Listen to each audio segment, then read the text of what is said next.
আমার এক বন্ধু অনেকদিন ধরে আমাকে আহমদিয়া মুসলিম সম্প্রদায়ে যোগ দিতে উৎসাহিত করছে, কিন্তু আহমদিয়া মুসলিম কি বা কারা বিষয়টি আমি পুরোপুরি বুঝি না। আপনার কাছ থেকে এই সম্প্রদায় সম্পর্কে জানতে চাই।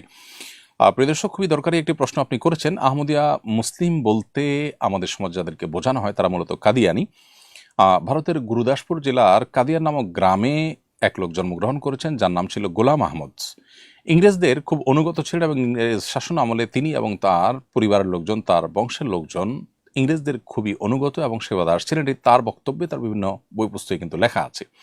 তার রুহানি খাজাইন এবং আরও বিভিন্ন বইয়ে তিনি স্পষ্ট করে লিখেছেন এবং দাবি করেছেন যে নওয়াজুবিল্লাহ, তিনি বলেছেন যে খোদা তাআলা কাদিয়ান নামক জায়গায় তার রাসূল প্রেরণ করেছেন। অর্থাৎ তিনি নিজেকে ইঙ্গিত করছেন যে তিনি আল্লাহ রাসূল নওয়াজুবিল্লাহ, এবং কাদিয়ান নামক জায়গা নাকি ভারতের গুরুদাসপুর জেলাতে নাকি নবী হিসাবে তিনি এসেছেন। এছাড়াও আরও স্পষ্ট করে তার বিভিন্ন বই পুস্তকে তিনি কখনো নিজেকে নবী, কখনো রাসূল, কখনো মাসিহ মাউদ বা প্রতিষ্ঠিত মাসিহ হিসাবে উল্লেখ করেছেন।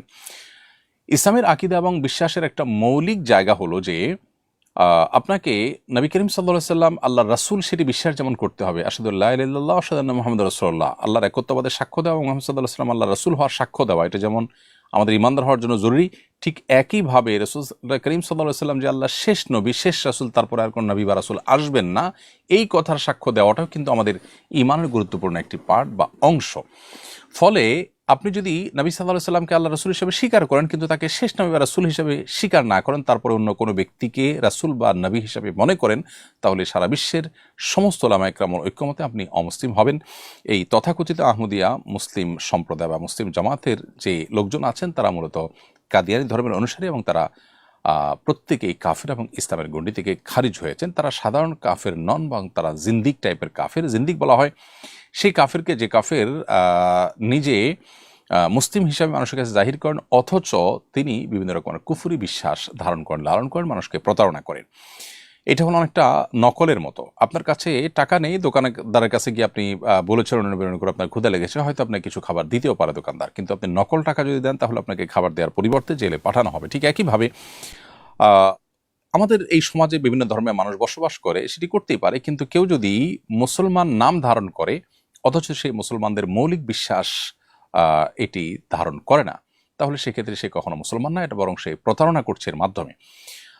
অতএব কোনো একটা জুতা কোম্পানির মতো, অন্য 10টা জুতা কোম্পানির মতো আপনি জুতার একটা কোম্পানি খুললেন, আপনি একটা প্রোডাক্ট বের করলেন, একটা ব্র্যান্ড বের করলেন, আপনি কেনাবেচা করলেন যথাযথ নিয়ম অনুযায়ী, আইন শৃঙ্খলা সব কিছু মেনটেন করে, এটাকে আপনার কেউ ইলিগাল বলবে না। কিন্তু আপনি যদি কোনো প্রতিষ্ঠিত কোম্পানির ব্র্যান্ডের নকল বের করেন, তাহলে সেক্ষেত্রে আপনাকে অপরাধী হিসেবে ধরা হবে।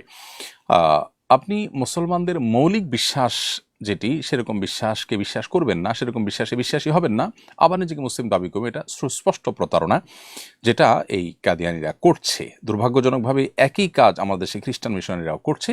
তারা নিজেদেরকে নাম দেয় ঈসাই মুসলিম, খ্রিস্টান না বলে মুসলমানদেরকে বিভ্রান্ত করবার জন্য বলে যে আমরা ঈসাই মুসলিম, মুসলিমই তো আমরা, ঈসা ইসলামের প্রতি যা শ্রদ্ধা করি, আপনি মুসলমানের সাথে এমনি শ্রদ্ধা করেন। তো এই কথা বলে তারা মানুষকে খ্রিস্টান বানায়, আর এরা মানুষকে কাদিয়ানি বানাচ্ছে, এবং গোটা বিশ্বের অনেক মুসলিম দেশেই তাদেরকে কাফির হিসেবে সরকারিভাবে ঘোষণা করা হয়েছে। আমাদের দেশে তাদেরকে সরকারিভাবে কাফের ঘোষণা করার দাবি দীর্ঘদিন থেকে উলামায়ে কেরাম করে আসছেন। দুর্ভাগ্যজনকভাবে তাদের সে দাবিকে এখনও পর্যন্ত পূরণ করা হয়নি। আমরা আশা করব সেই দাবি পূরণ করা হবে, এবং আপনাকে আল্লাহ তাআলা হেফাজত করুন এদের এই কবল থেকে। মুহাম্মদ সাল্লাল্লাহু আলাইহি সাল্লামের পরে আর কোন নবী রাসূল আসবেন। আল্লাহ তাআলা বলেছেন, মা কানা মুহাম্মাদুন আবা আহাদিম মির রিজালিকুম ওয়ালাকিন রাসূলুল্লাহি ওয়া খাতামান নাবিয়্যিন। আল্লাহ তাআলা এখানে নবী সাল্লাল্লাহু আলাইহি সাল্লামকে সব নবীদের শেষ নবী হিসাবে সুস্পষ্টভাবে উল্লেখ করেছেন। খাতাম বা খাতিম দুইভাবে পড়া যায়, দুইটার অর্থই খোলাসা দাঁড়ায় হলো নবী সাল্লাল্লাহু আলাইহি সাল্লাম শেষ নবী এবং শেষ রাসূল। নবী সাল্লাল্লাহু আলাইহি সাল্লাম এটার আরও স্পষ্ট ব্যাখ্যা করেছেন যে লা নাবিয়্যা বাদি, আমার পরে আর কোনো নবী আসবে না, স্পষ্ট বলেছেন। নবী সাল্লাল্লাহু আলাইহি সাল্লামের সময় ইয়ামানি এক ব্যক্তি আসওয়াদ আনাসি, যে নিজেকে নবী দাবি করেছিল, নবী সাল্লাল্লাহু আলাইহি সাল্লাম তার বিরুদ্ধে যুদ্ধের ঘোষণা দিয়েছেন, মুসলমানদেরকে নির্দেশ দিয়েছেন, পরবর্তীতে তাকে তার স্ত্রী হত্যা করে।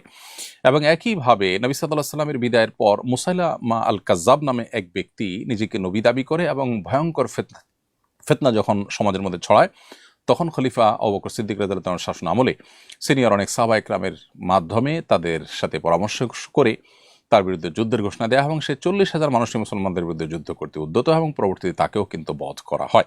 এখান থেকে বোঝা যায় স্বয়ং নবী সাল্লাল্লাহু আলাইহি সাল্লাম এবং সাহাবায়ে কেরামের সময় পর্যন্ত মিথ্যা নবুয়তের দাবিদারদের বিরুদ্ধে তারা লড়াই করেছেন।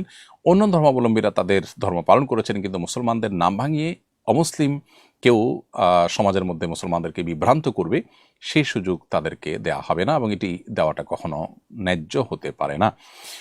এই জন্য নবী সাল্লাল্লাহু আলাইহি ওয়াসাল্লাম পরিষ্কারভাবে বলেছেন, আমার পরে সালাসুনা কাযাবুন, ৩০ জন মিথ্যাবাদী পৃথিবীতে আসবে, কুল্লুহুম ইয়াজআমু আন্নাহু নবী, প্রত্যেকে ধারণা করবে সে নবী, অথচ লা নাবিয়্যা বাদি, আমার পরে আর কোনো নবী আসবে না। অতএব কাদিয়ানি যারা, তারা নিজেদেরকে আহমদিয়া মুসলিম জামাত পরিচয় দেয়, তারা গোলাম আহমদ কাদিয়ানিকে নবী বা রাসূল মনে করে। আজকাল তারা এটাকে ঘুরিয়ে পেঁচিয়ে অস্বীকার করার চেষ্টা করে, অথচ তাদের যে সমস্ত লিটারেচার আছে, তাদের যে সমস্ত বই পুস্তক আছে, সেখানে পরিষ্কারভাবে তাকে নবী এবং রাসূল হিসেবে উল্লেখ করা আছে বা তিনি দাবি করেছেন। অতএব তার অনুসারী হওয়া ইসলাম থেকে খারিজ হওয়া শামিল। সাধারণ অমুসলিমের সাথে জিন্দিকের পার্থক্য হলো, জিন্দিক সে সাধারণ অমুসলিমের চাইতে অনেক জঘন্য, কারণ সে প্রতারণা করে এবং মুসলমানদেরকে বিভ্রান্তির মধ্যে ফেলে। অতএব এখান থেকে বেঁচে থাকার চেষ্টা করতে হবে। আমাদের দেশে সোশ্যাল মিডিয়াতে আহমদিয়া মুসলিম জামাত অথবা ইসাই মুসলিম জামাতের নামে কাদিয়ানিরা কিংবা খ্রিস্টানরা তাদের ধর্ম প্রচার করছে অত্যন্ত সুকৌশলে, কখনো গরিব মানুষদেরকে টার্গেট করে খ্রিস্টান মিশনারি লোকজন তাদেরকে লোভে ফেলে, প্রলোভন দিয়ে তাদেরকে ধর্মান্তরিত করছে এবং বিভিন্ন রকমের সুযোগ সুবিধা তাদেরকে বিভিন্ন জায়গায় দিচ্ছে। দেশের প্রত্যন্ত অঞ্চলে, পার্বত্য অঞ্চলে, উত্তরবঙ্গে গরিব এলাকার লোককে টার্গেট করে তারা কাজ করছে। কয়েকদিন আগে যশোরে পিকনিকের নামে কিছু মানুষকে তারা খ্রিস্টান ধর্মে দীক্ষিত করেছে। এর আগে ফরিদপুরের একটি ঘটনা, তারা সাদা কাপড় পরে পুরোহিতের বেশে তারা সমাজে বসবাস করছে এবং ঘোরাফেরা করছে, অথচ তারা তলে তলে খ্রিস্টান মিশনারির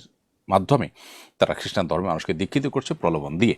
পূর্ব তিমুর সহ সুদানের কিছু কিছু এলাকা, যেগুলোতে একসময় মুসলমানদের বসবাস ছিল, কিন্তু পরবর্তীতে খ্রিস্টানদের আধিপত্যের কারণে, উপনিবেশিক শাসনামলে এবং তার পরবর্তী সময়ে খ্রিস্টান মিশনারিগুলোর কারণে সেখানে কিন্তু খ্রিস্টানদের আধিপত্য হতে হতে শেষ পর্যন্ত মুসলমান দেশ থেকে বিচ্ছিন্ন হয়েছে। আমাদের পার্বত্য অঞ্চলকে আমার দেশ থেকে বিচ্ছিন্ন করবার জন্য, উত্তর অঞ্চলের কিছু অংশকে বিচ্ছিন্ন করবার জন্য নানা ষড়যন্ত্র চলছে। আমাদের দেশে কিছু অসাধু প্রশাসনিক কর্মকর্তা আছেন যারা সামান্য কিছু সুযোগ সুবিধা গ্রহণ করে হয়তো তারা এই সমস্ত কাজ দেখেও না দেখার ভান করেন। বিভিন্ন ওলামা ইকরাম তাদের কাছে নালিশ করতে গেলে উল্টা তারা হ্যারাসমেন্টের শিকার হন। অতএব কাদিয়ানীদের অমুসলিম ঘোষণা করা এবং খ্রিস্টান মিশনারিগুলোর এই সমস্ত অপতৎপরতা বন্ধ করা, এটি আমাদের ধর্মীয় কারণে যেমন খুবই জরুরি, ঠিক তেমনিভাবে আমাদের রাষ্ট্রের নিরাপত্তার জন্য খুবই আবশ্যক একটি বিষয়। আমাদের প্রত্যেককে যার যার জায়গা থেকে এখানে সোচ্চার হতে হবে।